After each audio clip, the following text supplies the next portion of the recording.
পিছত ঘূৰোতে ঘূৰোতে এনেকুৱা জেগাত পাল্লাত পৰি গৈছোঁ য'ৰ পৰা হাৰিব নোৱাৰি। ৰাতিপুৱা বিহু পাগল মন। বিহু বুলি ক'লে ঘৰত কোনেও হেঁচা মাৰি ভুৱাই ৰাখিব নোৱাৰা এটা মন। সেই মনটো কেতিয়ালৈকে থাকে নাজানো, কিন্তু এটা আশা আছে, নাতিক বুকুৰ চাত বান্ধি হ'লেও বিহু মাৰিবলৈ যাম। কিন্তু ভগৱানে আশীৰ্বাদ কৰক, আপোনালোকে আশীৰ্বাদ কৰক, মোৰ এই মনৰ আশা পূৰণ কৰি যাতে সুস্থ শৰীৰে এনেধৰণে থাকিব পাৰোঁ।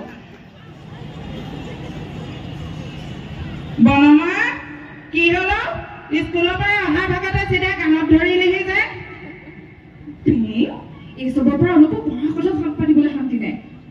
মই চাগে কেতিয়াও জীৱনত প্ৰেম কৰিবলৈ নাজানে। অনবৰতে বেং বেঙাই নাথাকিবি।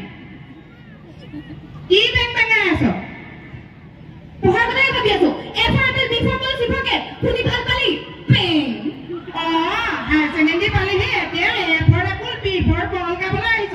পাল্টি মাৰি মূৰটো ফালি দিম, গম পোৱা নাই। ধন্যবাদ।